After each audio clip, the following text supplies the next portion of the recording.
இந்த medium level ப்ராப்ளம்க்கு time complexity O of log என்ல எப்படி சால்வ் பண்ணலான்னு வாங்க பார்க்கலாம். 100 டேஸ் 100 ப்ராப்ளம் சால்விங் சேலஞ்ச் நம்ம டே 73ல இருக்கும். இந்த ப்ராப்ளம்ல எக்ஸ் கம்மா என் கொடுத்துருப்பாங்க. எக்ஸுங்கிறது பேஸ், என்னங்கிறது பவர். ஓகேவா? ஸோ இப்போ எக்ஸாம்பிள் 1ல பார்த்தோம் அப்படின்னா எக்ஸோட வேல்யூ 2ன்னு கொடுத்துருக்காங்க. என்னோட வேல்யூ 10. அப்போ 2 பவர் 10 என்ன வரும்? 1024. ஸோ அதை தான் நம்ம ரிட்டர்ன் பண்ணணும்.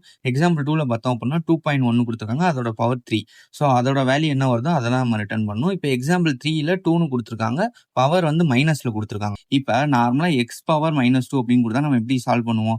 1/x². ஸோ இதே மாதிரி தான் நம்ம சால்வ் பண்ண போறோம். 1/2 பவர் 2ங்கிறப்ப 4ன்னு கிடைக்கும். ஸோ அதை தான் நம்ம ரிட்டர்ன் பண்ணணும். இந்த ப்ராப்ளம்க்கு நம்ம எப்படி சால்வ் பண்ண போறோம் அப்படின்னா 2 பவர் 4ன்னு கொடுத்தா 2 × 2 அப்படின்னு 4 டைம்ஸ் போட்டு மல்டிப்ளை பண்ணணும்னு வச்சுக்கோங்களேன். நமக்கு O ஆஃப் என்னன்னு எடுத்துக்கும். ஸோ அதுக்கு மேலே நம்ம என்ன பண்றோம் அப்படின்னா பவரை பாதியா பிரிக்கிறோம். ஸோ 2² அப்படிங்கிறத கண்டுபிடிச்சாலே போதும். 2 ஆஃப் மல்டிப்ளை பண்ணா 2 பவர் 4ன்னு நமக்கு கிடைச்சிடும். ஸோ இந்த 2 பவர் 2 நம்ம எப்படி கண்டுபிடிக்கணும்? அதையும் ஆஃபால டிவைட் பண்றோம். ஸோ 2 பவர் 1 கண்டுபிடிச்சாலே போதும். இந்த 1 கண்டுபிடிக்கிறோம். அகைன் நம்ம 2ஆல டிவைட் பண்ணோம். ஸோ 2 பவர் 0 என்ன வேல்யூ நமக்கு?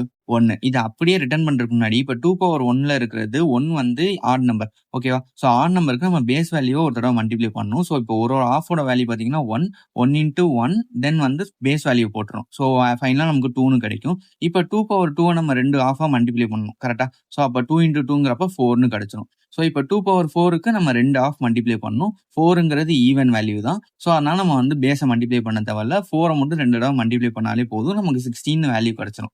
ஸோ இந்த மாதிரி தான் ஒவ்வொரு இதுக்கும் நம்ம பவர் கால்குலேட் பண்ணிக்கிட்டே வரப்போகிறோம். ஸோ இதான் அதோட மெயின் கோட். ஸோ இந்த ப்ராப்ளம்க்கு நான் கோடோட எக்ஸ்பிளைன் பண்ணி யூடியூப்ல அப்லோட் பண்ணியிருக்கேன். அதோட லிங்க் பயோல இருக்கு. செக் பண்ணி பாருங்க. ஸோ வாங்க கோடை சப்மிட் பண்ணிடுவோம். ஸோ இது 0 மில்லி செகண்ட்ஸ் ரன் ஆயிருக்கு. இந்த வீடியோ உங்களுக்கு யூஸ்ஃபுல்லாக இருந்துச்சுன்னா லைக் பண்ணிக்கோங்க. இந்த மாதிரி கோடிங் வீடியோஸ்க்கு மறக்காம ஃபாலோ பண்ணிக்கோங்க. தேங்க்யூ. பாய்.